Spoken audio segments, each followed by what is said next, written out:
Bien, donc dans ce tutoriel, on va aborder la notion maintenant de famille dans Revit. Cette notion de famille, en fait, elle est très importante étant donné que ce sont les éléments que vous allez devoir intégrer directement dans vos projets.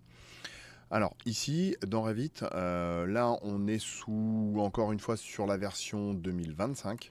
Et ici, la première page de présentation nous montre en fait les différents modèles et les différents projets sur lesquels vous êtes en train de travailler et les familles également sur lesquelles vous êtes en train de travailler. Donc là, ici, pour nous, deux solutions. Soit on ouvre et on crée un modèle, soit on ouvre et on crée une famille. Donc là, c'est ce qui va nous intéresser. Donc ici, on va aller utiliser la partie créer et on va aller chercher un gabarit un gabarit France. Et puis ici, ce qui va nous intéresser, ça va être d'utiliser un modèle générique métrique basé sur une face.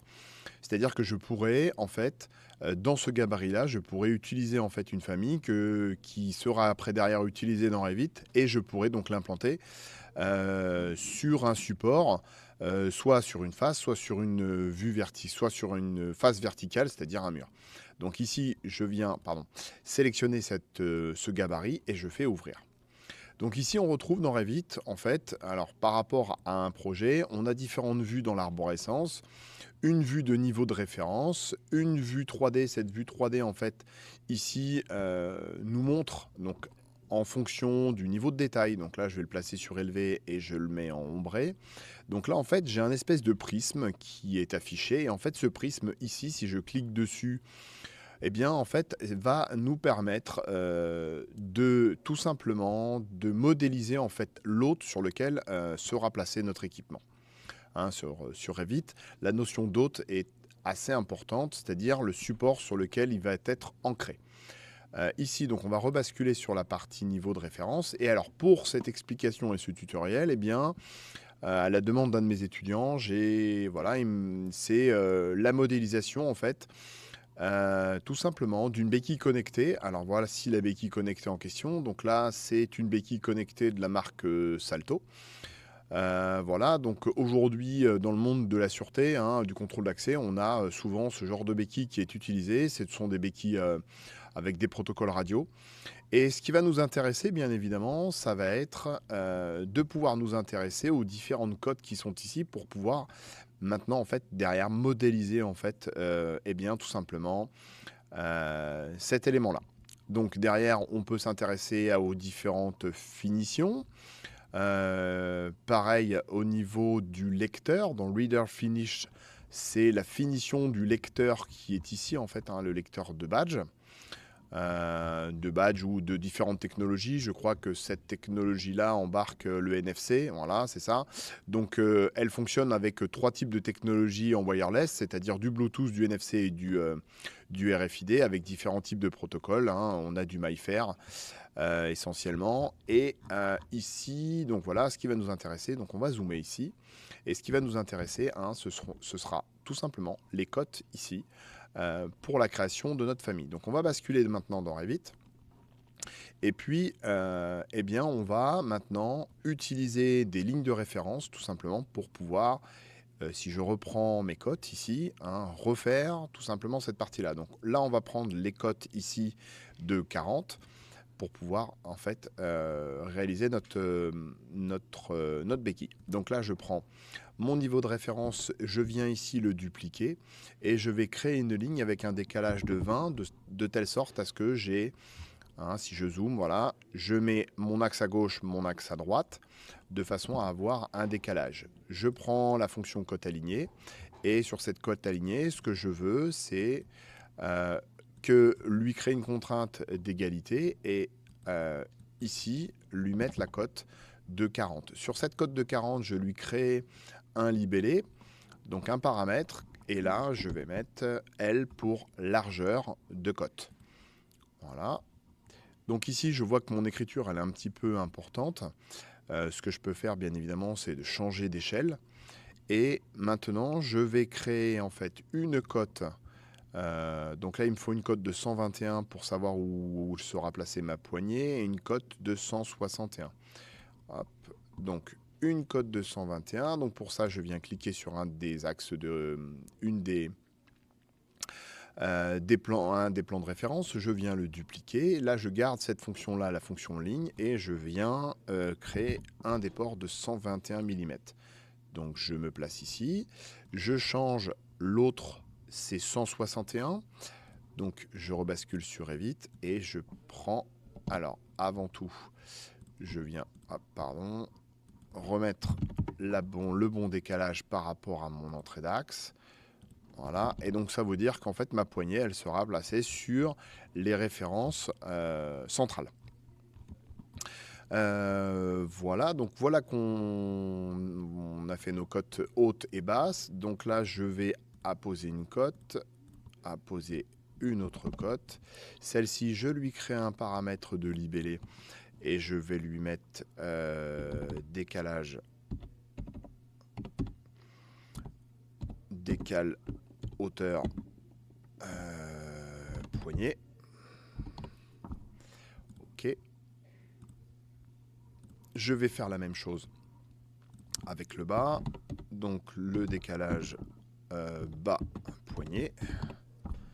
Ok. Voilà, donc là j'ai créé la plupart des cotes.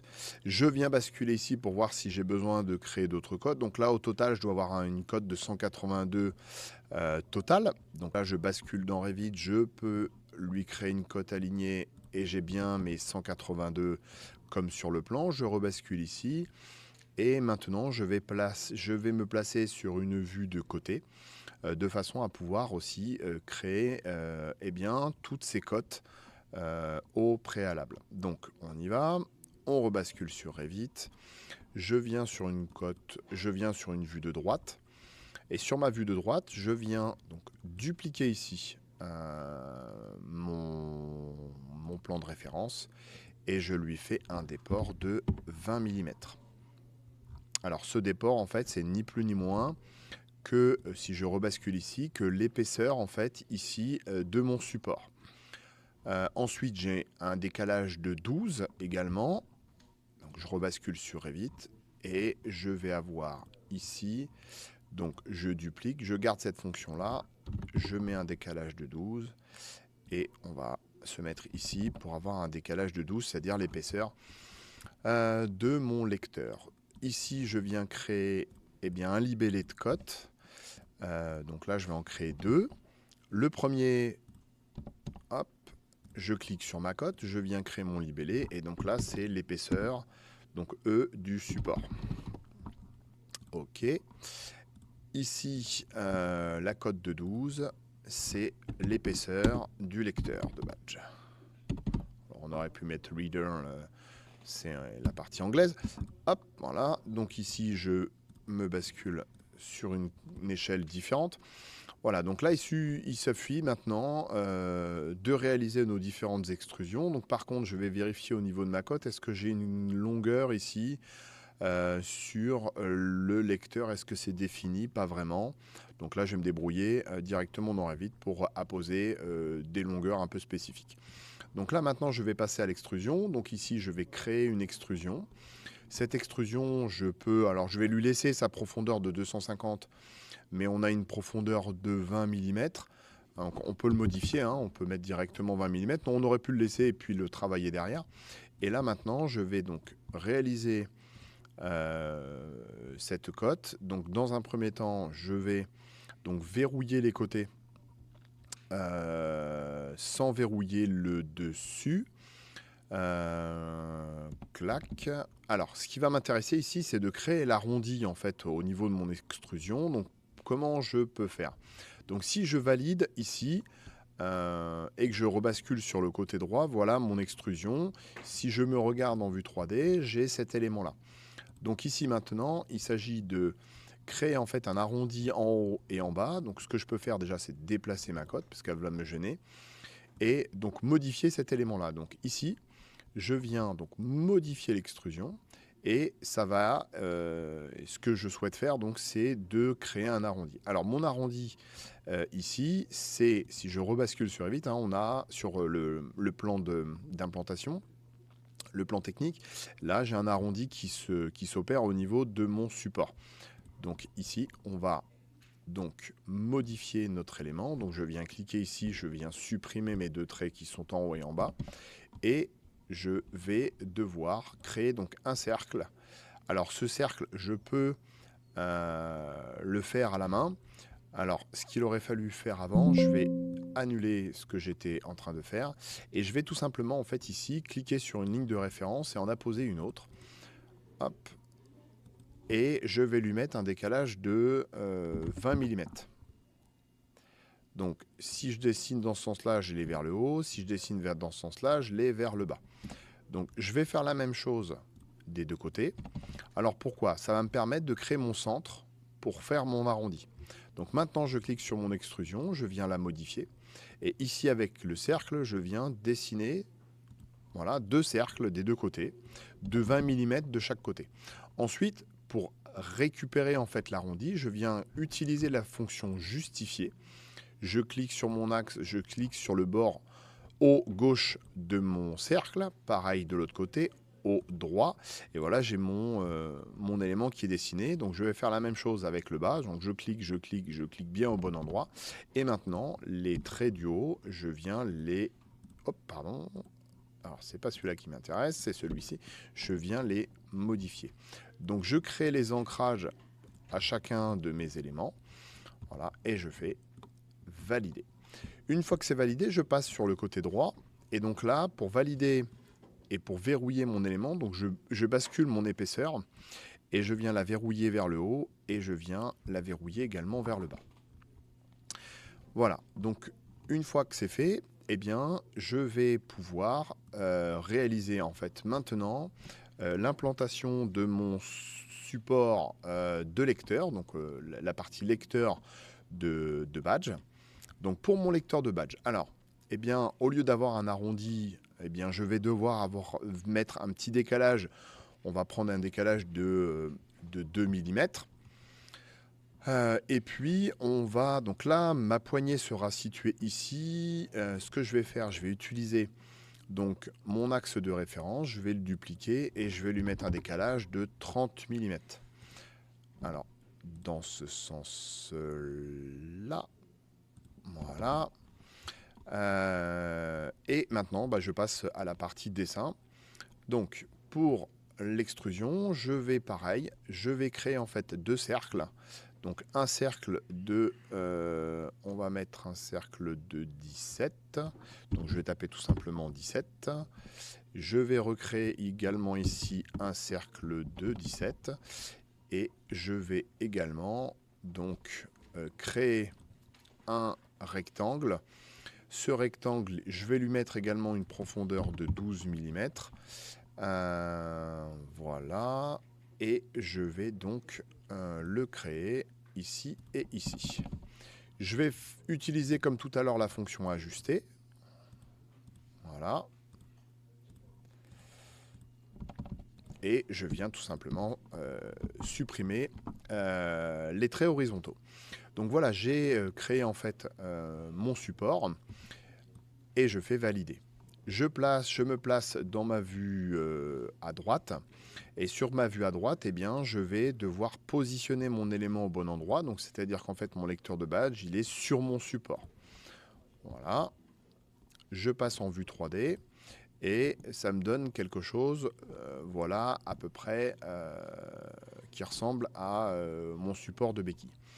Alors, si je regarde un petit peu, hein, ici en termes de finition, je m'aperçois que ici j'ai un petit arrondi. Je ne mettrai pas forcément d'arrondi à l'intérieur du lecteur, hein, on va le laisser comme ça. Mais j'ai un petit arrondi au niveau de mon support. Donc, de façon à ce que ce soit un petit peu plus joli, plutôt que d'avoir des arêtes saillantes, eh bien, je vais en fait basculer ici dans mon projet de façon à créer en fait une petite extrusion parchemin tout autour de mon support. Donc l'extrusion parchemin, on y va, créer. Et là, j'ai besoin d'enlever de la matière. Donc là, je viens faire forme vide, puis forme vide par extrusion. Je dessine le parcours tout simplement de mon extrusion. Donc moi, je veux dessiner là, le parcours, il faut qu'il fasse le tour. Voilà, je valide. Et maintenant, je viens créer ma vue. Alors, ma vue, parchemin, en fait, j'ai besoin d'ouvrir l'élévation arrière. Voilà, donc là, je rentre à l'intérieur de mon dispositif. Et ici, alors, je vais lui dire, eh bien, je vais lui dire que je veux tout simplement un déport de, donc un chanfrein de 2, pas de 20. Hop, je reviens en arrière. Donc un chanfrein de 2 mm sur 2 mm. Et je fais le tour. Et maintenant, je vais donc prendre un arc avec un rayon de 2 mm. Et j'ai besoin de le créer entre là. Alors ça, c'est l'inverse. Hop, donc ça, c'est pas bon, cet arc-là. Donc on va prendre celui-ci. Alors, ce que je peux faire, je vais prendre un cercle, ce sera beaucoup plus simple. Un cercle de 2 mm et après je vais justifier mon élément. Donc j'ai besoin de garder cet élément-là et ces éléments-là. Donc je clique ici, je clique ici, je clique ici, je clique ici. Et maintenant, les traits d'axe qui sont ici, je les supprime. Donc là, je viens de créer en fait un élément qui vient me supprimer cette partie-là. Je fais valider et je vais regarder dans ma vue 3D ce que ça donne. Donc là, en fait, j'ai mon extrusion qui est ici par le vide. Et là, si je regarde bien, ben, j'ai bien mon petit chanfrein arrondi qui est fait. Voilà, donc on commence à avoir quelque chose qui commence à ressembler à notre béquille. Je vais créer, pareil, une ouverture à l'intérieur pour simuler en fait la petite LED au niveau de ma béquille. Donc je vais créer une forme vide. Donc je vais la placer à 10 du haut. Je vais me mettre, je vais la faire de 2 mm de large ou 3 mm, donc 1,5. Voilà, clac, clac. Et je viens sélectionner mon élément. Je viens ici créer ma symétrie par rapport à mon axe. Voilà, comme ça c'est créé, c'est fait, c'est propre. Et ici, en fait, je vais valider, je vais travailler son épaisseur au niveau de ma vue à droite. Donc là, ici, elle est placée ici. Donc ce qui m'intéresse, c'est de la placer au bord de mon élément et de la mettre avec une épaisseur. Alors, ce que je peux faire, eh bien, c'est de copier ici mon trait d'axe et de lui mettre une épaisseur de 2 mm. Donc là, je prends ceci et je viens créer mon extrusion par le vide. Donc mon extrusion par le vide, je vais la verrouiller en hauteur vers le haut comme vers le bas. Alors qu'est-ce que ça me donne en vue 3D? Donc en vue 3D, alors pourquoi il me la prend pas? Alors on va recommencer. Hop. On peut choisir par exemple choisir un plan, donc on va choisir celui-ci et on va se baser. Alors, clac, clac, clac, si je veux bien travailler, hop, on avait dit qu'on avait un déport ici, alors c'est pas dans ce sens-là, c'est plutôt ici. On avait dit qu'on se plaçait à 10 mm du haut et on prenait.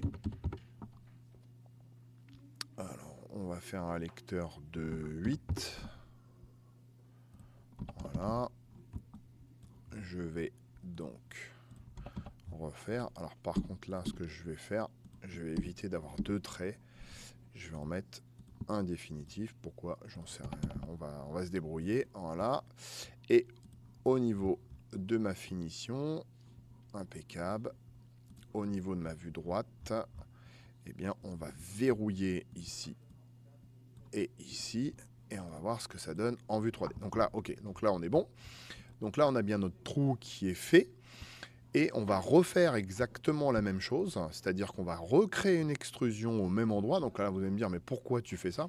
Ben, je vais vous l'expliquer juste après, quand on va passer à la partie des... Alors, je verrouille la totalité. OK. Et ici, je passe en vue de droite. Et je viens... Alors, il est où lui? Là, je le verrouille en bas. Et je le verrouille en haut. Voilà. Donc là, ce que ça donne en 3D, c'est ça. Donc là, après, l'idée, en fait, maintenant, c'est que, voilà, on va essayer de travailler maintenant un petit peu sur la matière.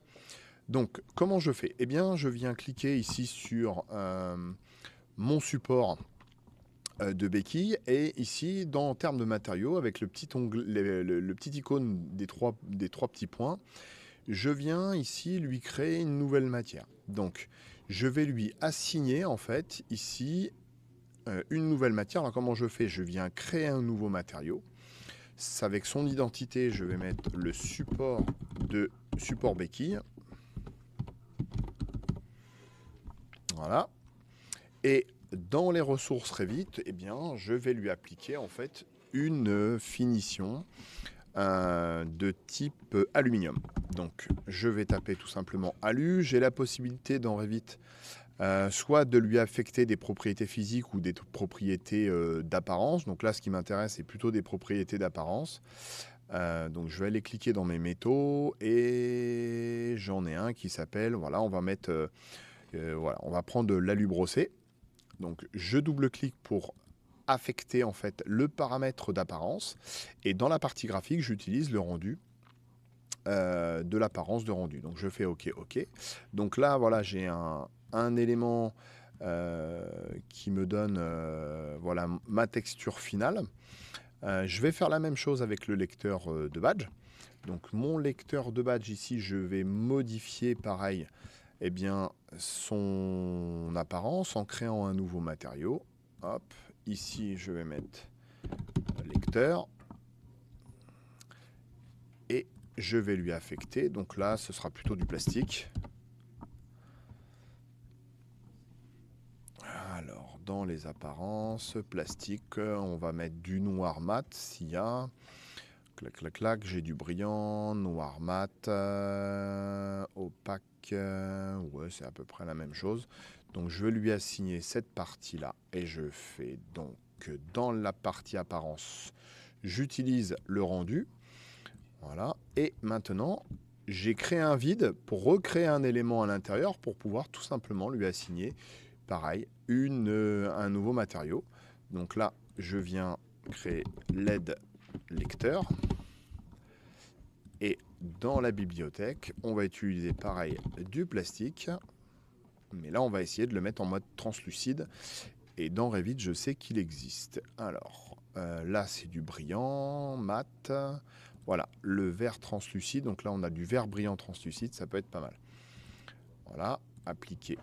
Hop, on utilise le rendu, appliquer OK. Et voilà ce que ça donne à peu près. Voilà. Donc là, on commence à avoir quelque chose de sympa.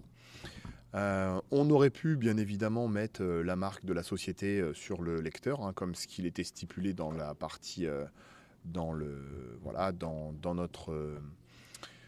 notre béquille. Donc là, le but n'est pas forcément de faire ce genre de choses, hein. On pourrait mettre ici, pareil le logo ici radio. On rebascule dans Revit et maintenant on va devoir faire eh bien, tout simplement notre poignée. Donc au niveau de ma poignée, si je regarde mes cotes ici, ma cote sur le côté, eh bien,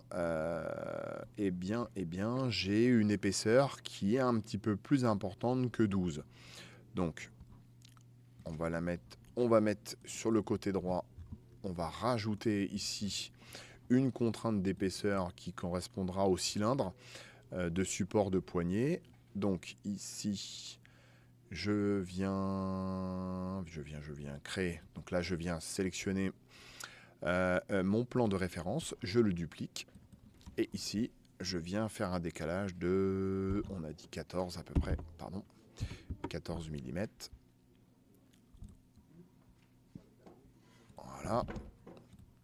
Je vais agrandir mon support. OK. Et donc là, je vais devoir créer mon extrusion. Mon extrusion, pour ce faire, eh bien, je le fais avec le niveau de référence, créer, extrusion. Je viens dessiner un cylindre. Mon cylindre, il fait 14. Donc, je peux, à la rigueur, lui définir, le choisir un support sur lequel il sera placé. Donc, celui-ci, ce sera le support. Je viens créer mon extrusion et je viens créer une extrusion, pareil, de 17 mm. Je fais OK et je regarde dans ma vue 3D ce que ça donne. Donc il est parti en dessous, donc il n'a pas bien pris en compte ce que je lui ai demandé tout à l'heure, c'est pas bien grave. Hop, je verrouille le haut et je verrouille le bas. Donc là, je l'ai bien replacé au bon endroit. Et au niveau de mon élément, voilà. Donc on va maintenant créer notre béquille. Alors pour créer la béquille, la poignée, pardon, eh bien on va devoir créer en fait une extrusion par chemin. Cette extrusion par chemin, on va lui définir, donc choisir un plan, on va l'utiliser cet élément-là. Et tac, on va devoir maintenant tracer une trajectoire. Alors, hop, ça va pas le faire si je commence comme ça. Je reviens en arrière. Donc il faut que je trace ma trajectoire en étant ici. Voilà. Donc là, il faut bien faire attention. Clac, je recrée notre extrusion. Je choisis donc choisir un plan de construction. Je choisis une ligne sur mon plan. Ma ligne sur mon plan, c'est celle-ci. Voilà.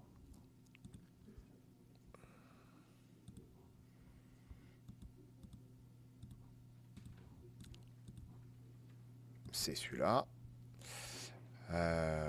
Ok. Ensuite, je veux tracer et je me mets en arrière. Ah, décidément, il n'en veut pas. Donc, je veux tracer, il n'en veut pas. On recommence. Je veux tracer, voilà. Et je veux tracer donc ma béquille, ma poignée, pardon, qui va avoir un déport de... Alors, est-ce que je l'ai directement? Pas vraiment. Donc, on va lui faire un déport de environ... Allez, un déport de... Si je prends un déport de 50, ça va être un peu juste. Un déport de 75. Plus, derrière, ici, une poignée qui sera environ de 250. Ok. Je viens tracer mon profil. Ok, j'ouvre ma vue. Et là, mon profil, je prends un profil cylindrique. Et je mets... Alors, pas de 20, mais de 15. Voilà. Et je fais valider. Valider. Voilà. Donc là, j'ai ma poignée. Donc, je remarque que dans ma vue 3D, ma poignée, elle est un petit peu grande.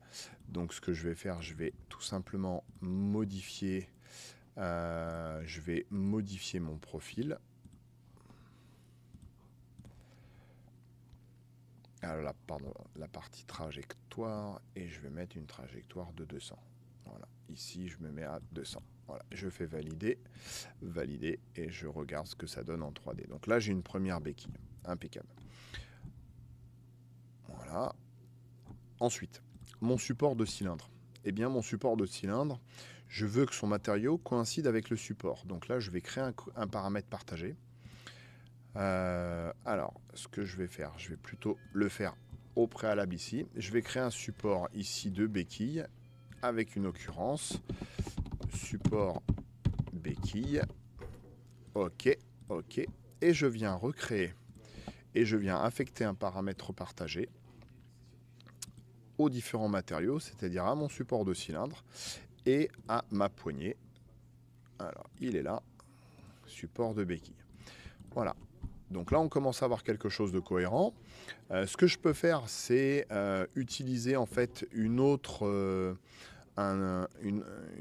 extrusion qui va nous permettre en fait ici de pouvoir avoir en fait deux poignées. Alors, pour ça, je vais créer donc la même chose. Donc, je crée un support, je trace ma trajectoire, je fais la même chose que tout à l'heure. Donc, on avait dit 75 et on va mettre 200 à gauche. Je fais OK. Je viens créer mon profil. Je passe sur ma vue ici et je viens créer un cylindre de 15. Je fais valider, je valide. Et donc là, j'ai une poignée qui se situe à droite. Ce que je peux faire ici, c'est ici créer un paramètre de visibilité en l'occurrence, et je mets poignée gauche. OK. OK. Et ici, je vais pareil utiliser cet élément-là pour lui créer en fait un autre paramètre de visibilité. Et je vais mettre tout simplement poignée droite. OK. Ouais, j'ai oublié le, c'est pas bien grave. Donc ici, je pourrais le modifier après. Donc ici, voilà, j'ai mes deux types de poignées. Quand je vais utiliser Revit, eh ben, j'aurai la possibilité, dans l'implantation de cette béquille, de pouvoir choisir si ma poignée est à droite ou si ma poignée est à gauche. Une fois que c'est fait, eh bien, là, j'ai une dernière partie à modifier, c'est-à-dire le type de famille. Donc mon type de famille ici, c'est un type de famille de sécurité. Voilà. Et on peut également modifier ces paramètres OmniClass, c'est-à-dire eh bien, l'élément lui-même. Donc, est-ce que c'est un dispositif de contrôle d'accès, de détecteur de présence? Donc là, c'est un dispositif de sécurité, de contrôle d'accès. Hein, donc là, voilà. On fait OK, donc ça lui permet de rentrer dans une famille propre dans les types d'IFC derrière, qui seront dans la partie export. Et ici, on a les types de famille. Donc là, j'ai mes hauteurs que je peux toujours modifier. Et là, j'ai mes paramètres. Donc celui-ci, on va aller le modifier, étant donné que j'ai oublié le. Voilà, clac, clac. Et donc ici, on a la possibilité de savoir si je souhaite, eh bien, dans les visibilités, savoir si ma poignée sera à gauche ou à droite. Alors je peux créer deux types de familles, avec une famille poignée à gauche, poignée à droite, mais peu importe. Voilà, c'est l'idée, elle est là. Je n'ai pas envie d'enregistrer tout de suite. Voilà, donc on a quasiment terminé. Ce que l'on peut faire maintenant, c'est lui rajouter un connecteur. Donc on va aller dans Créer, connecteur électrique, et on va lui créer un connecteur de sécurité qu'on va poser sur le lecteur. Ce connecteur de sécurité, eh bien, en termes de description, on peut lui mettre lecteur badge. Voilà. Donc après, dans Revit, ce qui est important, c'est d'avoir ces systèmes de connecteurs qui nous permettra après de créer nos différents circuits, que ce soit de sûreté, d'alimentation ou autre. Donc si je savais, enfin voilà, si c'était un dispositif alimenté par quelque chose, eh bien, j'aurais mis un connecteur électrique de puissance, mais là, ce n'est pas le cas. Ce sont des béquilles qui sont alimentées avec des piles directement à l'intérieur. Voilà, donc on a fini notre béquille. Voilà ce que ça donne en termes de finition. Alors oui, j'ai oublié effectivement de lui apposer le paramètre partagé de support de béquille en termes de matériaux. Voilà, donc là, ça nous donne notre béquille avec notre composition où on a la possibilité de choisir une béquille avec ouverture à droite ou gauche. Voilà.